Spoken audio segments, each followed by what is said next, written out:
বলেছেন যে এনসিপির ডাকে কেউ আসবে না।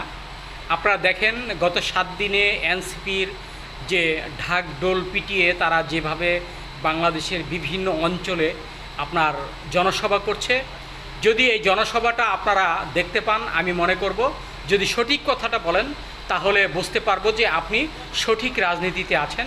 তার কারণ এই যেই দলটি বয়স মাত্র 3 মাস, এই দলটির ডাকে নাকি কেউ আসবে না। যারা নেতিবাচক রাজনীতি করেন, সেটা বিএনপি, জাতীয় পার্টি, জামাত, আওয়ামী লীগ, যেটাই বলেন না কেন, আজকে তাদের চোখে আঙুল দিয়ে এই এনসিপি দেখিয়ে দিয়েছে যে তাদের হ্যাডম কতটুকু। এখন কি আপনাদের ভয় হচ্ছে যে আসলে এই দেশে নতুনভাবে কোনো রাজনৈতিক দল যদি ক্ষমতায় আসে, হয়তোবা যে কোনোভাবেই হোক, সেটা হচ্ছে এনসিপি। এই এনসিপিকে বাংলাদেশের প্রত্যেকটা দল এখন চিন্তা ভাবনা করে কথা বলতে হবে, বুঝতে হবে যে এই এনসিপি এমন একটি দল যারা জনগণের রায়ে এই দেশে একটি দল গঠন করেছে এবং তাদের বিপ্লবী চিন্তা ভাবনা এবং বিপ্লবের মাধ্যমে এই দলটি আবিষ্কার হয়েছে এবং তাদের উপস্থাপিত হয়েছে বাংলাদেশে।